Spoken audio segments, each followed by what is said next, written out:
Hello, good evening, scholars. Welcome back, everyone. I hope all of you all had a good weekend. Good to see you all again after a week.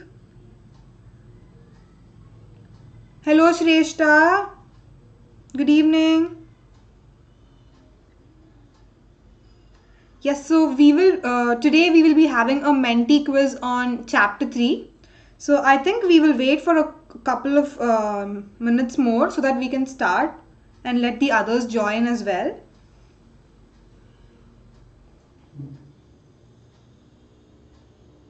Shrestha, I had some personal commitments prior, so I couldn't take live classes for a week.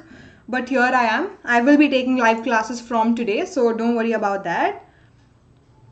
But I hope everybody understood the content of chapter 3. I tried to squeeze in as much content as possible in a span of 5 classes. I hope everybody got at least the basic picture of what are the social developments in the period between 600 BCE and 600 CE, right? Yes, so we will do a quiz today, and if you all have any doubts about chapter 3, we can have a doubt solving session as well, just for chapter 3 because we weren't able to communicate well while we were doing that chapter. Yes, so hi Ria. Hi Tanish, good evening.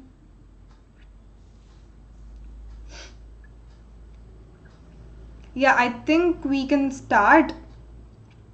Uh, while I'm giving the introduction, I'm hoping few others will join as well. Anyways, so good evening. As most of you all know, I am Nikitha and I am your history educator, taking classes for standard 11th and 12th. A little bit about me. I have very recently graduated from Ashoka University with a bachelor's degree in history and a minor in political science. Yes. So before moving on to the actual quiz for today, I just want to tell you all about some of the Unacademy Plus benefits and features y'all can avail by subscribing to Unacademy Plus. As you can see on the screen, the features include you can actually sit at your own homes and listen to some of the live classes taught by top educators of India, which are all available on one platform. And there is also unlimited access to n number of courses. And then there are regular doubt solving sessions along with answer writing sessions. And you all can also take part in practice tests and live test series. Along with that, there is exhaustive coverage of syllabus where you don't have to worry about missing out on a particular topic because educators here make sure they are covering the syllabus in a very exhaustive manner, right? And there is also mentorship and guidance given to you along with access to study materials in the form of PDF. And the way you can actually avail these benefits is by subscribing to Unacademy Plus. As you can see, there are a range of subscriptions.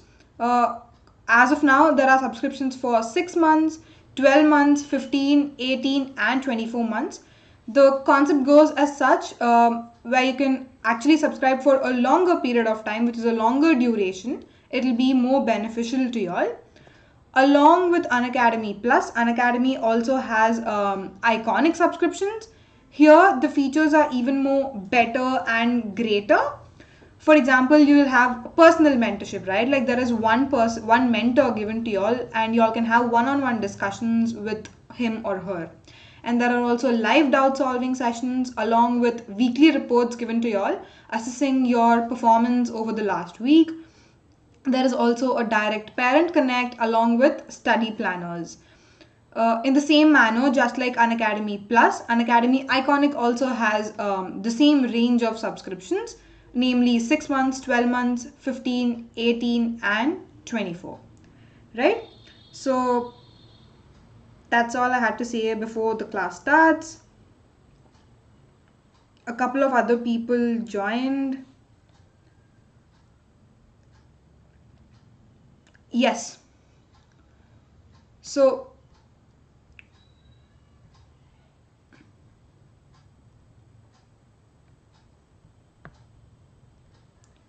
just take another device or a gadget, whichever one you have, and log on to menti.com, guys.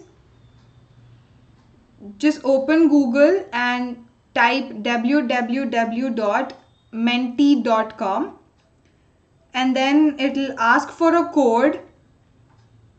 You can see the code on the screen. It is 2229370.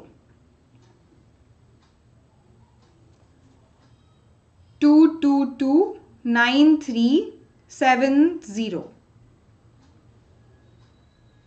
Yes, I see a couple of people joining.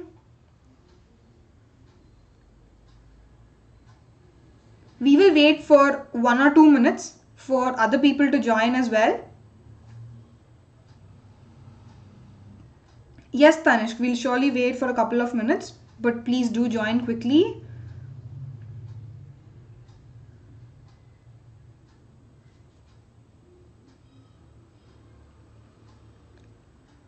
Siddhant is here. Good evening, Siddhant. Once again, I'm repeating, guys.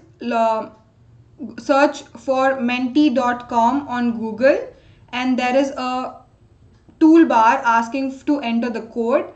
Under that, please type 2229370 to take part in the Menti quiz. Siddhant, as of now, I'm not teaching classes for standard 11, but starting from next week, every alternate day, I will be taking classes for standard 11th as well. So yeah, that is going to be from next week. You'll have to wait till then.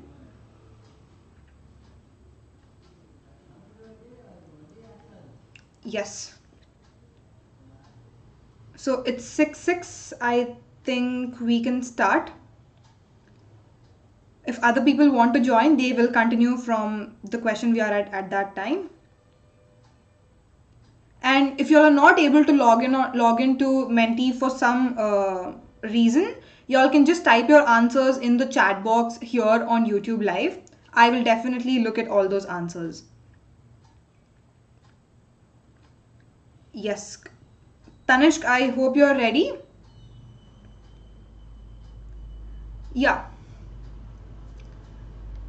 I am starting, guys. We have a set of 20 questions this time from chapter 3. This is the first question. The earliest inscriptions were written on which material? I repeat the question. The earliest inscriptions were written on which material? All the answers are in. 7 of y'all have given the right answer, which are stones, right? Yes. I was sure some of y'all might get confused between copper plate, because we have discussed a lot of copper plate inscriptions in this chapter, but those were not the earliest. Copper plate inscriptions came into being only from the turn of the millennium, right? Like during the 1st century CE and all. But before that, the earliest inscriptions were written on stones. So stones is the right answer. And we have the leaderboard here.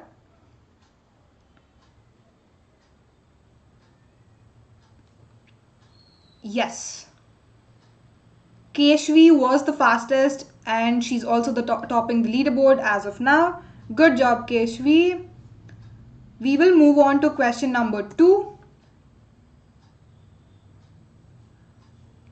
Which of the following statements is incorrect?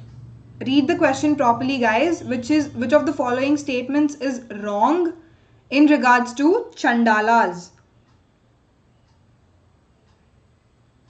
Chandalas.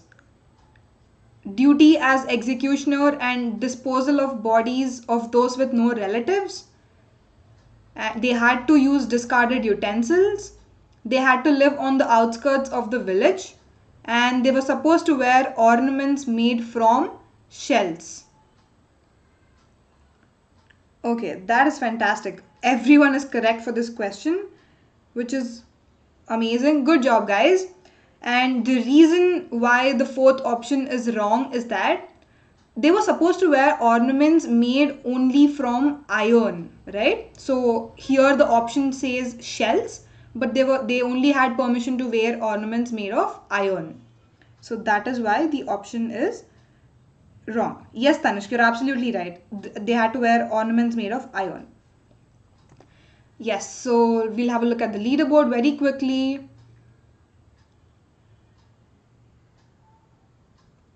Yes, so Anamika was the fastest this time, and yes, she is leading. Good. Y'all can catch up, guys. Don't worry, others. We still have a lot of questions. Now we move on to question 3. It's on the screen here. In which type of marriage does a woman have several husbands? What is that type of marriage called, right? Is it endogamy? Is it polygyny? Is it exogamy or polyandry? A marriage where a woman has several husbands. Yes, so everyone has given their answer. Yes, so 9 of y'all are correct, which is polyandry. Polyandry is a very technical term, and yes, it means that a woman has several husbands. But whoever answered polygyny, it is wrong, because polygyny is the concept of a man having several wives, right? So it's like the opposite. So don't get confused, guys. These terms are very technical, yet they are very important, because when you use these terms while writing your board examinations, it kind of gives the examiner or the evaluator a very clear picture of whether you actually studied or not, right? So it is very important to use such technical terms. Yes, so a quick look at the leaderboard. We have Anamika on the top of the leaderboard, and also she was the fastest in answering this question. Good job, Anamika. Keep it up. And yes, we will move on to the next question, which is question number 4. Answer as fast as possible, guys, for good points. Yes, Shakas, who came from Central Asia, were regarded by Brahmanas as dash.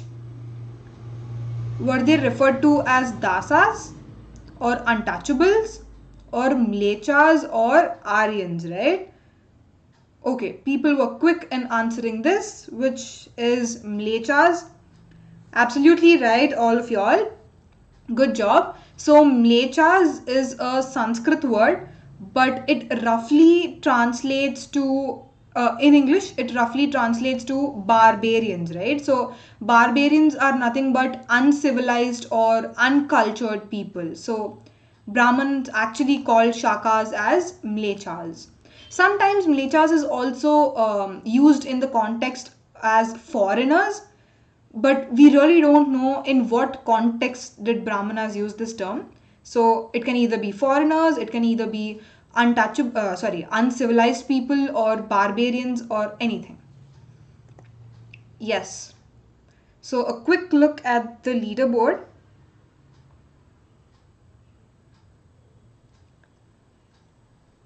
Kritika was the fastest this time, but Anamika is still leading the leaderboard. Good job, guys. Good job.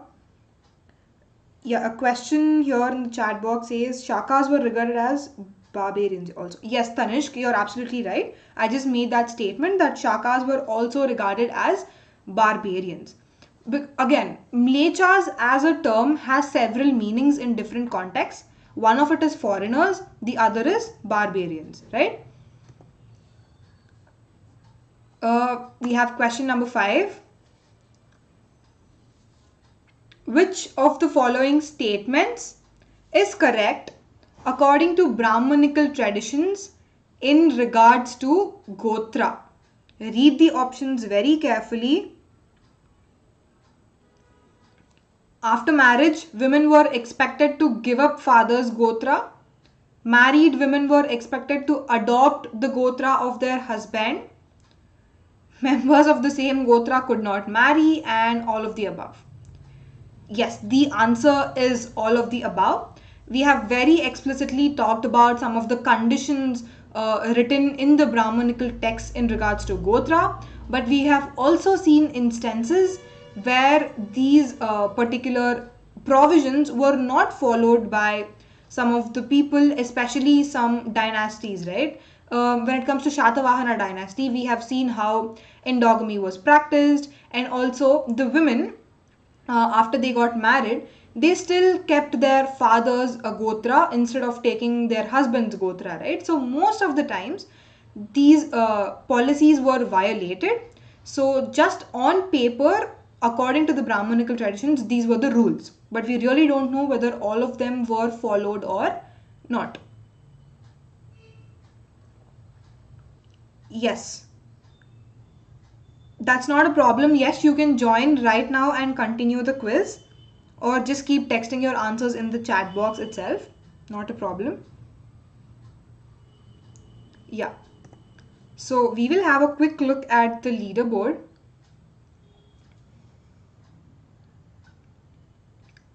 I think Tanishq. Tanishq was the fastest this time, but Anamika is still topping the leaderboard. Good job, guys. Yes. So we have question number 6 here.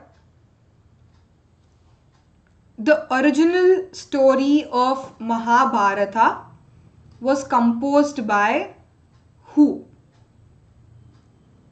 Read the options. Is it Brahmanas? Is it Kshatriyas? Or Sutas? Or none of the above? Who composed the original story of Mahabharata? Yes. Again, there is a whole lot of context to this. 10 of y'all are right because the answer is Sutas. So what does Sutas basically mean, right? So we've talked about how when the Mahabharata war was going on, there were charioteers, like people who used to drive chariots. They were also poets technically. So these people used to accompany Kauravas and Pandavas during the war, and when they came back, they used to orally spread the message, right? Like what happened in the war, who killed who is going to win the war, or what tactics were used, and all that stuff. They used to come back home and like spread the message orally to people. These people were called as Sutas. But this happened for a lot of centuries. Until 5th century, nobody has written this down on paper, right? But from 5th century BCE, Brahmanas actually started writing it down. That is why in the question I've only used the word composed. If I would have used the word written, then the answer would have been Brahmanas, right? So don't get confused between composed and written. Yes. A quick look at the leaderboard.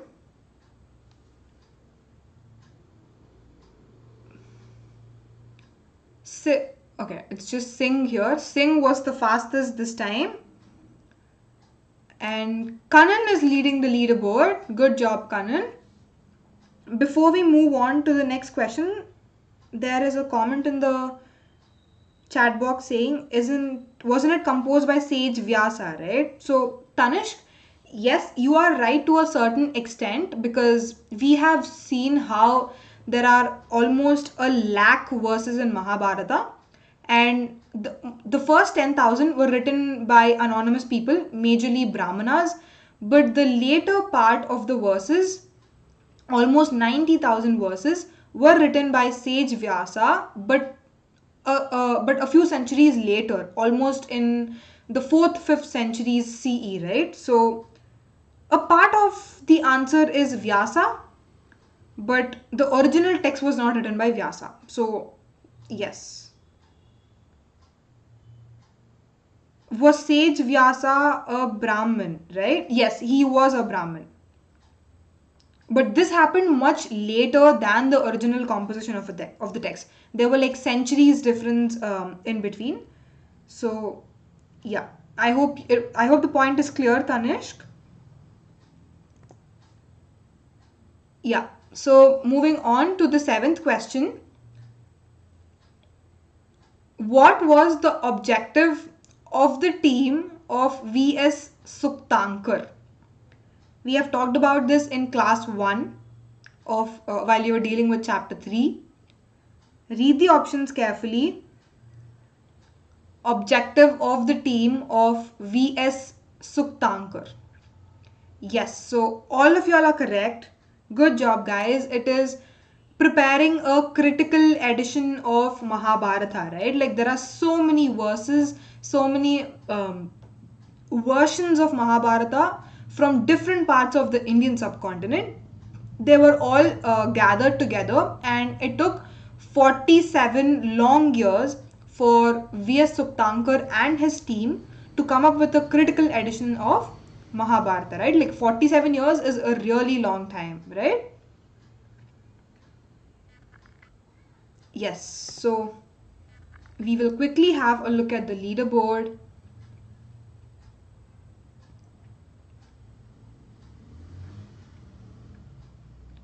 Nagin was the fastest this time, but Kanan is still topping the leaderboard. Good job, guys. You all are doing well.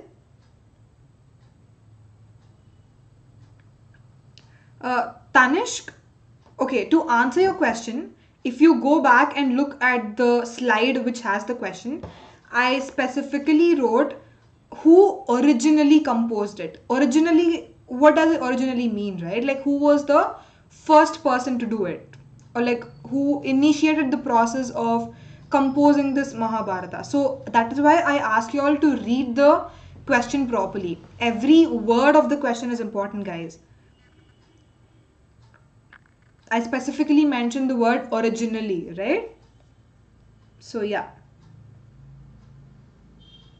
Uh, Guys, some people have queries about how to join the Menti quiz.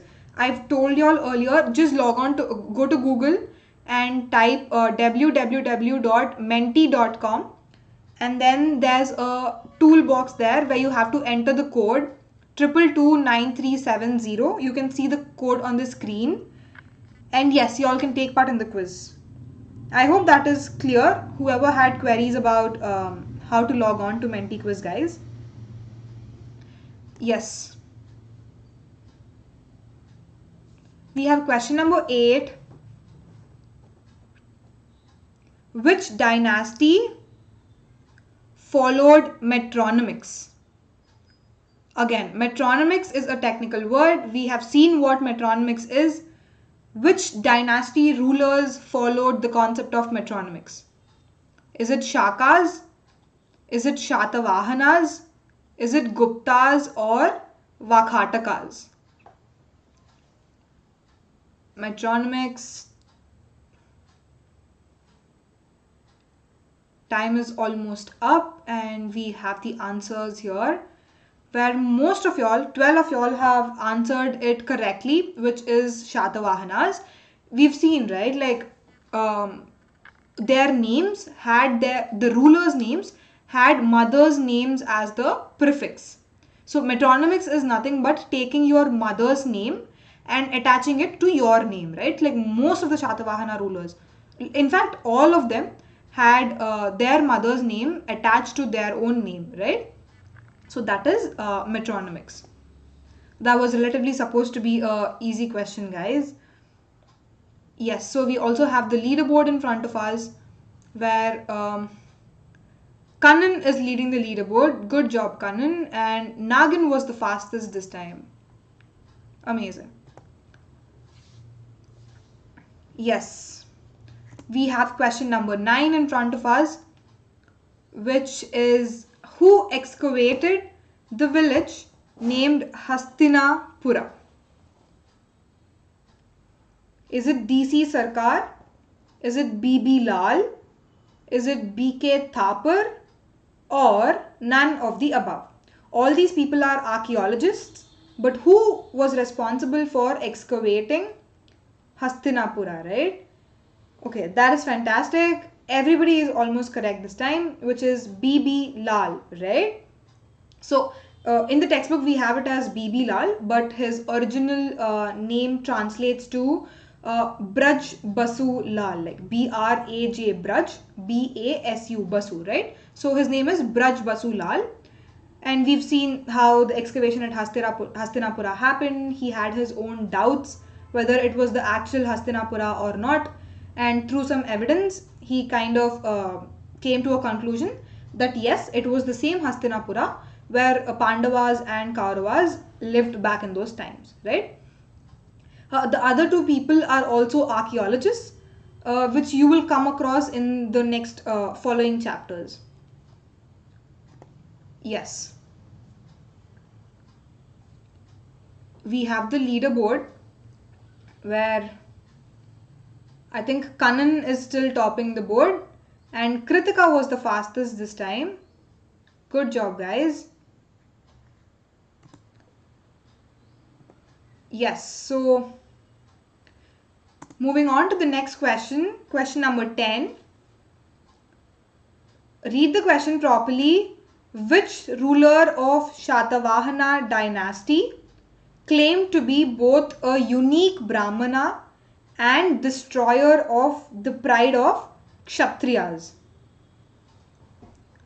Which ruler was it? Is it Vasitiputra Siri Pulomavi, Gotami Puta Siri Satakani, Madhari Puta Swami Sakasena, or none of the above?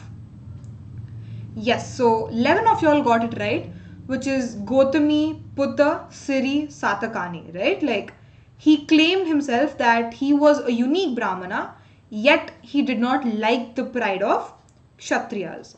So we just talked about the metronymics a couple of questions back, right? Like here you can actually witness it.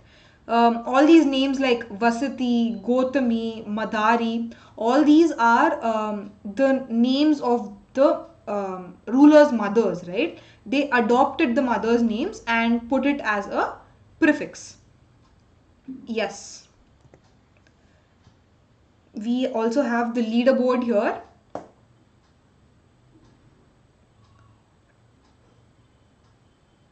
Kanan is still topping the leaderboard. Good job, Kanan. You're doing great.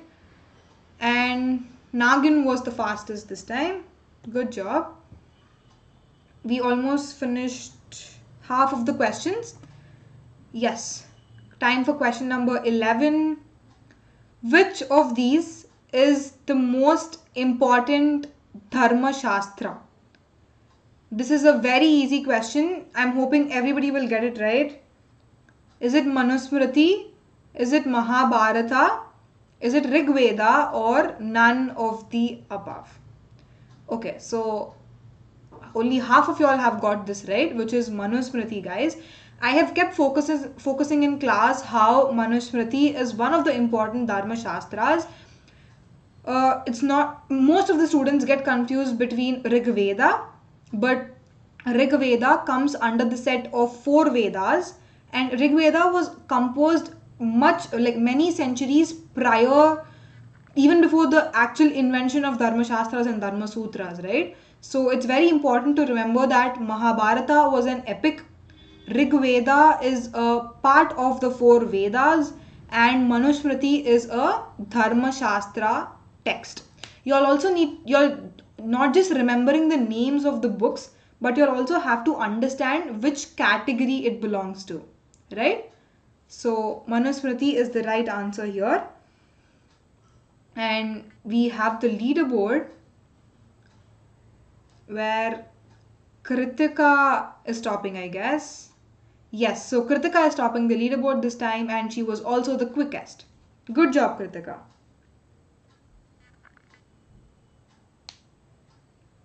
Yes, Tanishq, you're absolutely right. Rig Veda was a early Vedic tradition, and approximately it ranged or the span of time it prevailed was 1500 BCE to 1000 BCE. This period is like before the period we are actually talking right now. The whole chapter deals with 12th centuries from 600 BCE to 600 CE, right? But Rig Veda was much prior to this period. Yes. So we have the next question here. Question number 12. Mandasar stone inscription records the history of a guild of dash, whose history was written down on Mandsaur stone inscription? Is it goldsmiths? Is it potters? Is it silk weavers or craftsmen? Whose history was written down? Yes, so 4 more seconds. Good. 10 of y'all have gotten this right, which is silk weavers, right? We've talked very extensively on how Mandsaur stone inscription, silk weavers, how they migrated to a different place because they have heard that there was a good king ruling in the region of Mandsaur, right? So that was a whole source box we've talked about. Yes. That was just like a factual question. I don't think any concept was involved behind it. So, but it's really important to remember all these facts, guys, because in the examination, mentioning these as examples would be very beneficial for you all to score easily. Right, so Kritika was the fastest. Kritika is topping the board, but Nagin was the fastest. Good job. Yes. Moving on. Just a minute, guys. Yes, we have question number 13 here. Eklavya was a dash. Very simple question. Don't get confused. Eklavya was dash. He was a Suvarnakara. Was he a Chandala? Was he a priest? Or was he a Nishada? Eklavya, the context of Mahabharata, right?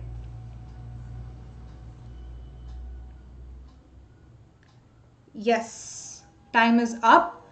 And 9 of y'all are correct, where the answer is Nishada. So, Nishada were forest dwellers. It is basically a hunting community, and Eklavya belonged to that community. We have seen the whole story of Eklavya, how he goes to Dronacharya, right? Like asking to teach him archery and all, but eventually Dronacharya denies. Like we've talked about the whole story surrounding around Eklavya. The main reason why Dronacharya was not interested in giving training to Eklavya was because of the fact that Eklavya belonged to a forest dwelling community and not belonging to a high caste, right? That was the sole purpose of denying Eklavya. Right, so yes, we have the leaderboard after the 13th question, and Kritika is still topping the leaderboard. Good job, Kritika.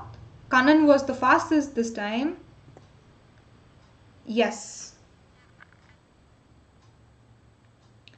Next question, question number 14.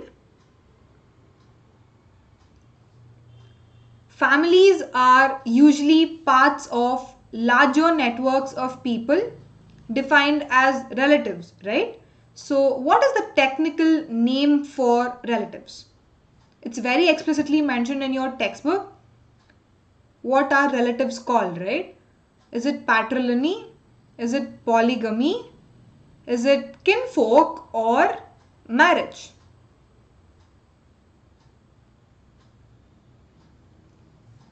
Yes, the time is almost up and the answer is kinfolk, which all of y'all are correct about. Yes. Even the chat box, most of y'all have answered it correctly. Yeah. I don't think there's anything, any explanation needed for that question. Yeah, so Kritika is still topping the leaderboard. Good job, Kritika. Yeah. Quickly jumping to the next question. Which of the following contains vivid descriptions of battles, forests, palaces, and settlements. We've talked about this in the last class on Friday while dealing with the Mahabharata. Yes. Which of the following contains vivid descriptions? Is it Sutta Pitaka, Manusmriti, Mahabharata, or none of the above? I'm so sorry, I think I blurted out the answer in between. Anyways, yeah, but most of y'all are correct anyways. It is Mahabharata. Right, so we were talking, right, like how Mahabharata isn't just like a narrative story form, but indeed it also involves so many other elements like battles, forests, how palaces were constructed, like what kind of settlements existed, and all that stuff. It's not just the content of Mahabharata is not just the war. It has many other things involved, right? We have the leaderboard.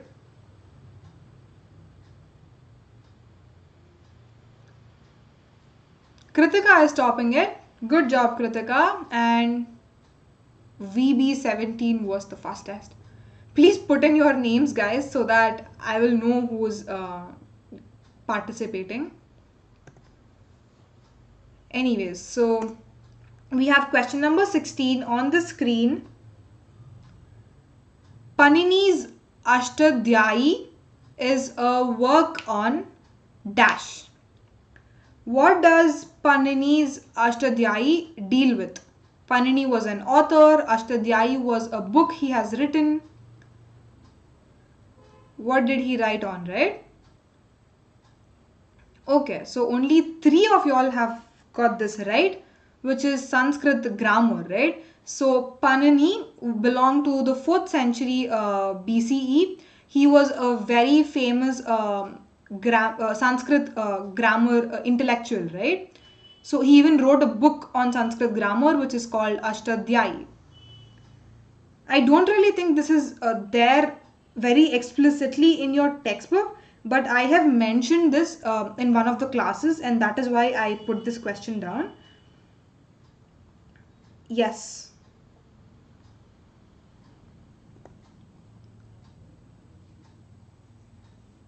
Leaderboard.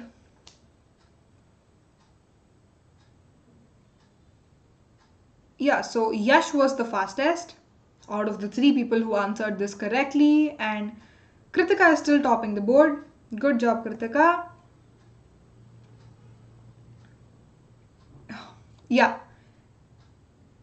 Yes, guys, you are absolutely right. This is not a part of your textbook as far as I remember, but I have talked about this in class, so that is why I put this question down.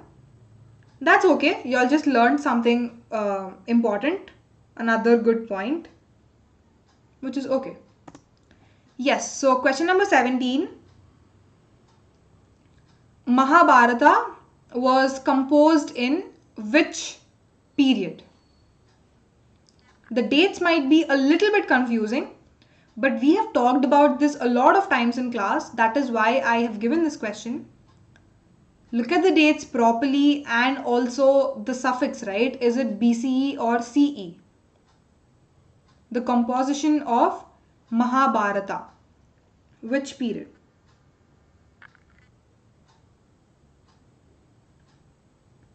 Yes, so the time is up and 7 of y'all have given the right answer, which is, sorry, only 2 of y'all have given the right answer. It is 500 BCE to 500 CE, guys. See, there is a lot of confusion surrounding this because the chapter we are dealing with talks about 600 BCE to 600 CE, but when it comes to Mahabharata, we've seen how it was written over a period of 10 centuries, right? From 500 BCE to 500 CE. Originally, it was just a oral tradition passed down from generation to generation, and then Brahmanas actually started writing it.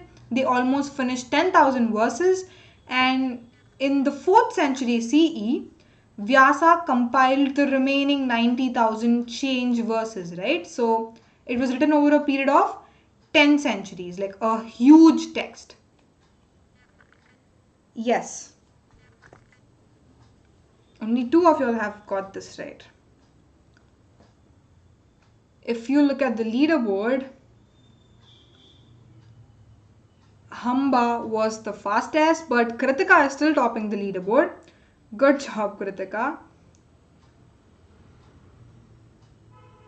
I know, guys, the question is a little confusing because it involves a lot of dates and centuries, but it is really important to remember at least a couple of dates, if not all of them, because you are dealing with history, right? Like, history has a lot of stats and dates. If not all, please try to remember some dates. Even if it's very vague, it is okay, but at least have a rough idea. Yes. The next question, we're almost towards the end of it. Sanskrit texts use the term Vamsha for what? Is it to designate families? Is it for the larger network of kinfolk?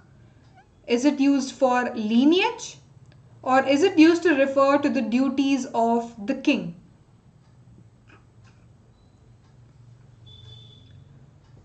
The term Vamsha, what is it used for? Right, so almost all of y'all are correct, which is for lineage, right? Like the literal translation of Vamsha, when it is translated to English, it is called, it basically means lineage, right? Yeah. Again, a factual question, no concept involved. If you look at the leaderboard, Kritika is still topping the leaderboard. Good job, Kritika. You're being very consistent. Nagin was the fastest. Yes. The last but one question for today's quiz. Who wrote the book Mricha Katika? We have discussed this in class. It is also a part of your textbook. Who wrote the book Mricha Katika? Is it Vishaka Datta? Is it Shudraka? Is it Harishena or Ashwa Ghosha?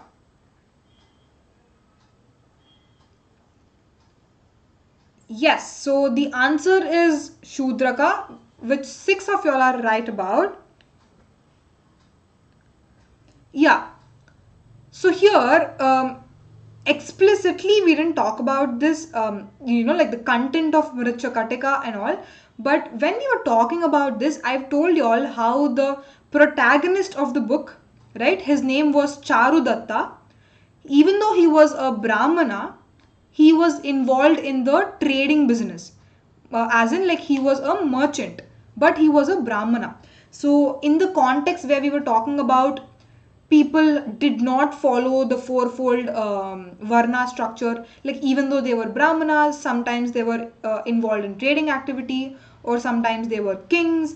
So, I think you are remembering the context, right? Like, while I was talking about this, I mentioned Mrichakatika and Shudraka. It is also there in your textbook. I don't remember the exact page number,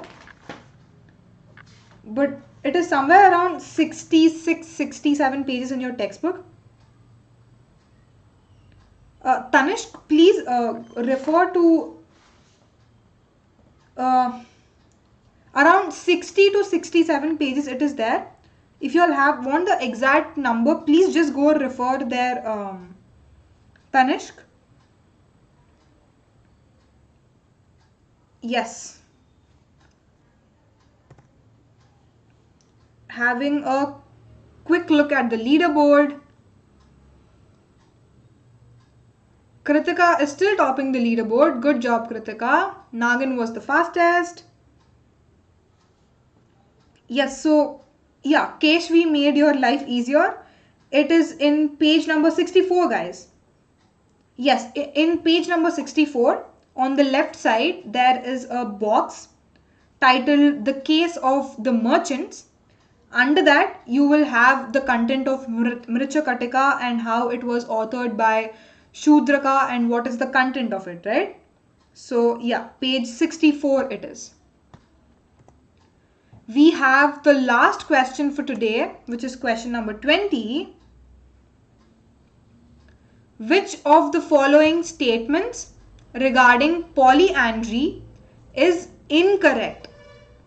I'm asking which one is wrong. Polyandry was followed because of shortage of women during wartime. It was considered an offense in the Himalayan region. It was the most prevalent form of marriage. It was seen as unusual and undesirable by Brahmanas. Which of these statements is wrong? Yes, so 6 of y'all are correct.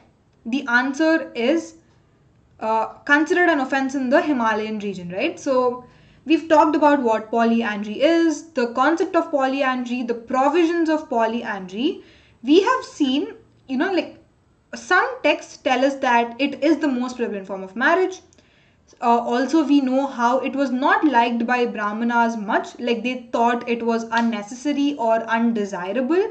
We've also seen how Himalayan region people were actually more interested in polyandry, right? Like not just in those times, even if you go to Himalayan regions right now, in the modern day, present times, 21st century, even now you can come across this concept of polyandry. So it was never considered an offense in the Himalayan region. So that is why it is the right answer. Yes. We are towards the end of the quiz. We have the results. Good job, Kritika. You are on the top of the leaderboard. You have been very consistent. Good job, Kritika. Amazing. Most of y'all have gotten almost right answers. But again, don't feel bad. This is just a memory quiz, right? Like how much y'all can retain information and concepts. Yes, so just leave this Menti thing and come back to the YouTube chat, guys. We will quickly talk for a couple of minutes and then close the session. Yes.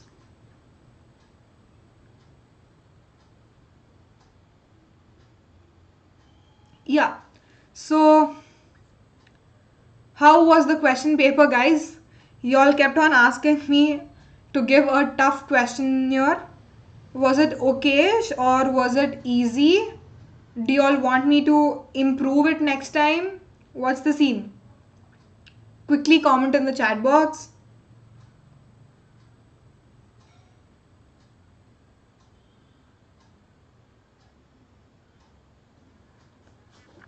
Was it easy, guys? Okay, so Vidit says good medium level. Cool.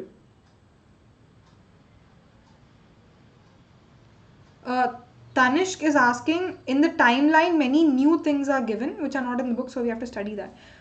Tanishk, if you're referring to the timelines in the end of every chapter, right? Like, for example, in the previous chapter, we've seen how different archaeologists have discovered different Harappan sites. If you're referring to those timelines, which are at the end of every chapter in your textbook, I won't ask you all to by heart everything, but it is really important to give a look at that timeline as well, because it really gives you a good understanding of what is happening, right? Like it just gives you a broader context. So it's good if you look at the timeline. But it's not necessarily that you have to by heart and remember all the information. That is not the case. Okay, so Tanishk says the quiz is tough. Okay. But y'all asked me for a tough question here, guys.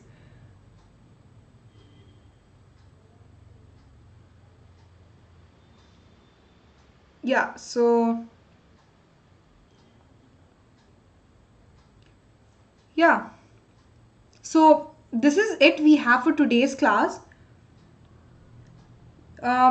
Also, tomorrow there is another interesting quiz coming up where we will have a mega quiz on chapter 1, 2, and 3.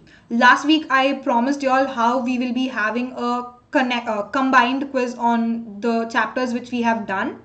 So, tomorrow is the day on 30th. Tomorrow is what? 31st, right? Yes. So, 31st Tuesday at 6 p.m. we will be having a mega quiz, and it's not just MCQs this time. Probably I will put in fill in the blanks and true or false as well. And I am thinking of giving a 25 set question here.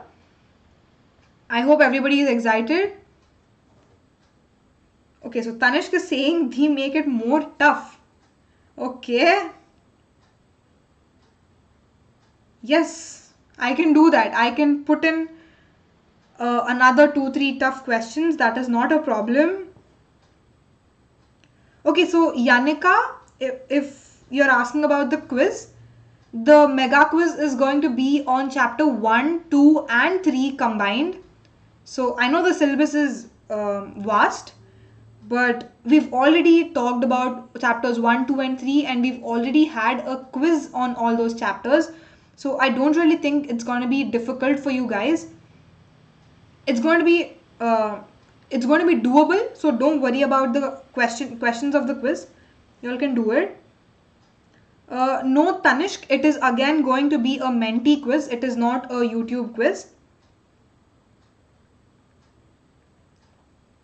Yes, so this is going to be a mentee quiz again tomorrow.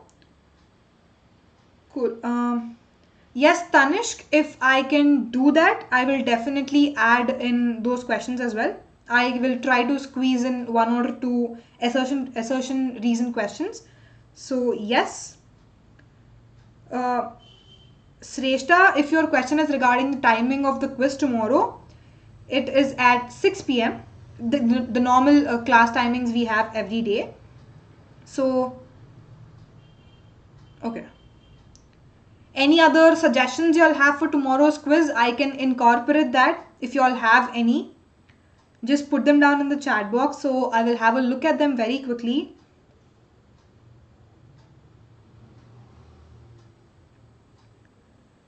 Yash, don't worry. Again, it's not just to Yash this time. Everybody, don't worry about where you stand in the leaderboard.